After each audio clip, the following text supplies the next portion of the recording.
Hi, I'm Ruthie, owner of Defy the Status Quo, and you're listening to an episode of the Defiant Business Podcast, your daily 10-minute shot of business knowledge. You don't have a lot of time, and I'm not going to waste it. So we're just going to dive right in because today's topic is one that's a huge point of contention in freelancing and business forums all around the world at any time of the day.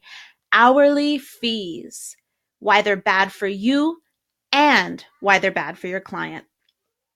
So, in my freelance writing and content writing career so far, I learned pretty early on that hourly fees were not my friend. So, the first part of this episode is going to focus on why hourly fees are bad for you. So, they're really bad for freelancers, small business owners, consultants, any type of service provider. And the reason why is because you're turning your time into a product. And as a service provider, your time is your inventory. So you don't want to put a price tag on your time specifically. The reason why is because not all of your hours are the same. Not all of your hours have the same value. And your project rate, okay, so I've seen this on a lot of forums, that I frequent, and your project rate shouldn't be uh how many hours I think I'm going to do and my internal hourly rate, and that's what the project rate is. Now, that's a little bit better. So if you have absolutely nowhere else to start, this is a great place to start, especially if you're working on a new project. You're like, hey, so I'm not sure. I think a project will take X many hours and I'd like to make this much per hour. This is going to be my project rate. I get that for new projects. I do. But you really need to dig in deeper to value-based pricing, the value that you're offering. And you're like, Ruthie, I don't know how to calculate the value of what it is I'm offering. Okay, that's because you need to get clear on the return on investment that your customer or client can expect to see. And that is involved with looking at things like KPIs, key performance indicators, that measure your success. Now, I understand. So again, keep in mind, I'm in content marketing, which means that the ROI sometimes isn't proven 6 or 12 or even more, many more months into the future. So you have to focus on some of the near term or near future KPIs that you can use to help show your client the value of their investment. So sometimes this might be something like, hey, because I was the person who wrote that white paper took, let's say that white paper takes 20 to 30 hours to do over 6 to 8 weeks. That project was completed, first of all. So by outsourcing it, it was completed. It was not derailed by internal company politics. It wasn't derailed by a particular, employee losing interest. It wasn't a project that went to the back burner because your client work increased. When you outsource a white paper to someone like me, it's getting done. Okay. So first of all, project was completed. Uh, I was able to help your employees become more productive. How many hours did we save there? Right? I was able to keep this project on task. How many hours, how much time did we save there? So even just in the near term, I was able to generate direct cost savings for my client by being the person that took on that project. And then you talk about things like the experience. So when I work with my clients, we communicate a lot. Not excessively, because I don't want to, part of them outsourcing is that I am a trusted partner in their organization. So they can count on regular updates. We will schedule regular phone calls to discuss project progress, but they know that there's not a lot of hand holding here. So not only am I taking the project off of their hands, I'm taking the stress too. And that's not a transfer of stress, because I don't accept unnecessary stress. But by taking on the project, we've helped eliminate some of their stress. And that's pretty hard to put a value on, but marketing professionals, sales professionals, business professionals, they can feel it and they understand. So understand the value that you bring to the table. I understand that it's hard, but just because it's hard doesn't mean that you shouldn't do it. You're leaving money on the table by not understanding your own value to your clients. And this isn't something that you can do and have the sort of successful business that I imagine that you're hoping to bring into your life. So, as you get faster, you make less money. You are punished for improving. Think about it. I'm going to give some quiet for that. Yeah.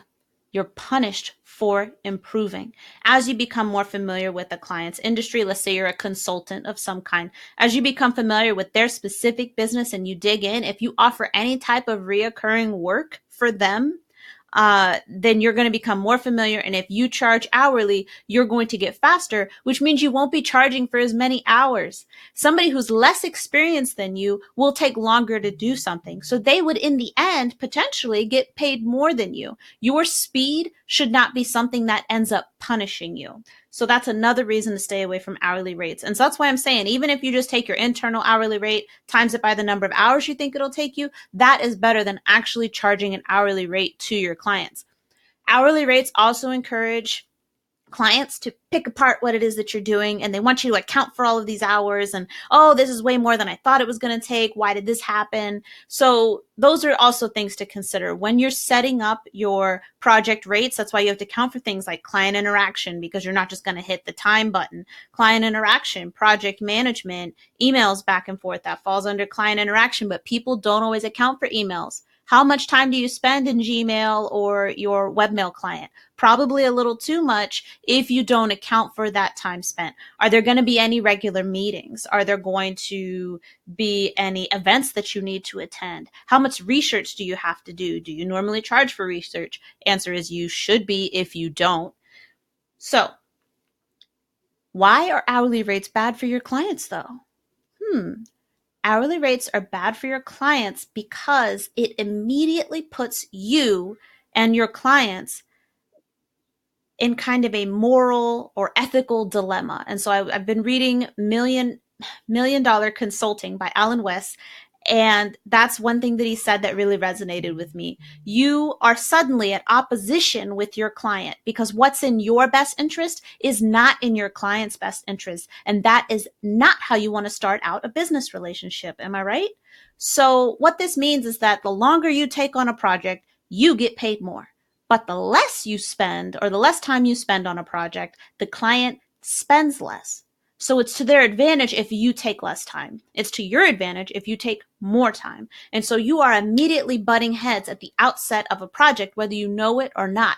Also, with hourly time, the client knows that they're going to spend more the longer you spend on something. I largely do not prefer hourly work unless there's a cap. So if something has to be hourly, put a cap on it because you don't want to be charged for, an excessive number of hours. I prefer project rates when I outsource certain work or when I create teams for my clients. So if we're subcontracting or creating teams, I still do project rates with them because if that's what I'm accounting for, I'd rather just be able to account for that money, let it go, and get what it is I need from this teammate or from this subcontractor or contractor, that I'm outsourcing to.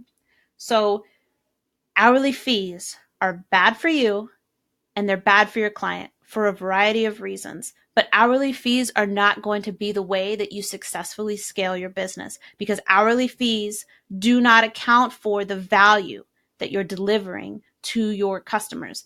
Not to mention, hourly fees also limit how high you can go. When you look at something like a blog post, for example, let's say I charge $1,000 for 1,000-word blog post, and it takes me 3 hours to write it. If I say my hourly rate is $300, right? Or my hourly rate is, so I'm so bad at math. My hourly rate is $100 an hour and it takes me 3 hours to write it, then I would have to charge $300 by my hourly rate. But I charge $1,000 based on the difficulty of the topic, the sophisticated nature of the writing and audience to which it's being written for. There's a lot of factors here. So I wouldn't charge $1,000 if it was a blog post on gardening. Okay, so topic and industry, audience sophistication level, the amount of research and things that'll have to be done, not because I don't know, because I typically stick to industries that I'm familiar with, but not because I don't know, but because we have to, be sophisticated and have sources. So that's been an episode of the Defiant Business Podcast. I look forward to seeing you again soon.